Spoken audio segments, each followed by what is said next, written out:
Hello అండి. మనం ఎక్కడ వెళ్ళినా తిండి అయితే ఉండాల్సిందే. ఏదన్నా తాగాల్సిందే. ఇక్కడ చూడండి నేనైతే టీ తాగుతున్నా. పాల టీ. ఇది వచ్చేసి మాల్యాలో గోల్డ్ షాపులు ఉండే దగ్గర ఉంటదనమాట టీ షాపు. చాలా బావుంటుందండి ఇక్కడ టీ. నేనైతే ఎప్పుడు వెళ్ళినా ఏ షాపింగ్‌కి అక్కడ టీ కంపల్సరీగా అయితే తాగుతాను. చాలా బావుంటది. చాలా మందికి తెలుసులేండి. నేనేమి కొత్తగా ఏం చెప్పేదేముంది.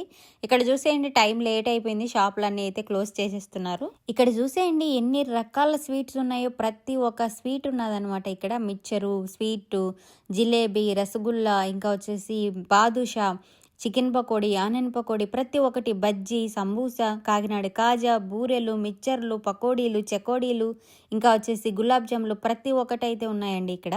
ఇవన్నీ చూశాక నాకు ఒక ఆలోచన అయితే వచ్చింది. నేను ఈ కువైట్‌లో అన్నీ చూశాను గానీ, అంటే టిక్‌టాక్‌లో అవన్నీ పెడుతూ ఉంటారు. ఫుడ్ ఐటెమ్స్ కానీ, చికెన్ బిర్యానీ, మటన్ బిర్యానీ, చేప కర్రీలు, మొత్తం పికిల్సు, పౌడర్‌లు, కారప్పొడులు అన్నీ అమ్ముతా ఉంటారు. కానీ ఎవరు వెజ్ థాలీ అయితే ప్రొవైడ్ చేయలేదండి.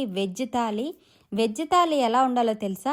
వైట్ రైసు, రాగి సంగటి, పులిహోర, దద్దోజనము, సాంబారు, పప్పు, రసము, మజ్జిగ చారు, ఇంకా వచ్చేసి ఒక పచ్చడి కంపల్సరీగా, రోటి పచ్చడి ఉండాలి. కంపల్సరీగా పొడి అనేది ఉండాలి. కారప్పొడి విత్ నెయ్యి అనమాట. ఇంకో అందులోకి స్వీట్ అయితే ఏదో ఒక స్వీట్ లైక్ బొబ్బట్లు, బూరెలు, జిలేబీ, లడ్డు ఏదో ఒక స్వీట్ అయితే ఒక స్వీట్ ఐటము. ఇంకా వచ్చేసి పూరి, ఇంకా వచ్చేసి అందులోకి వడియాలు, అప్పడాలు, మజ్జిగ మిరపకాయలు, ఇంకా మిక్చరు, ఇంకా ఇంకేమున్నాయి ఆకుకూర కాదు వెజిటేబుల్ తాలింపు, వెజిటేబుల్ తాలింపు, ఇలా అన్నీ ఉండాలండి. అన్నీ ఒక తాళిలాగా ఉంటే ఆ తాళిలో మనం బూరెలో అలా నెయ్యి వేసుకొని ఒక బూరె తింటూ, ఇంకా వచ్చేసి పులిహోరలో తాలింపు నంచుకొని తింటూ, సాంబార్లో అప్పడాలు నంచుకొని తింటూ, రాగి సంగట్లో అలా నెయ్యి వేసుకొని, రోటి పచ్చడి వేసుకొని 2 ముద్దలు తింటే ఎలాగుంటుంది చెప్పండి. నిజంగా ఇలాంటి థాలీ కువైట్‌లో ఎవరైనా ప్రొవైడ్ చేసినారా? చేయకపోతే కంపల్సరీగా చేయండి. సూపర్ ఉంటుంది.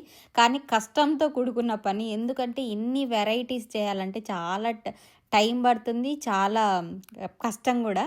ఏమంటారు?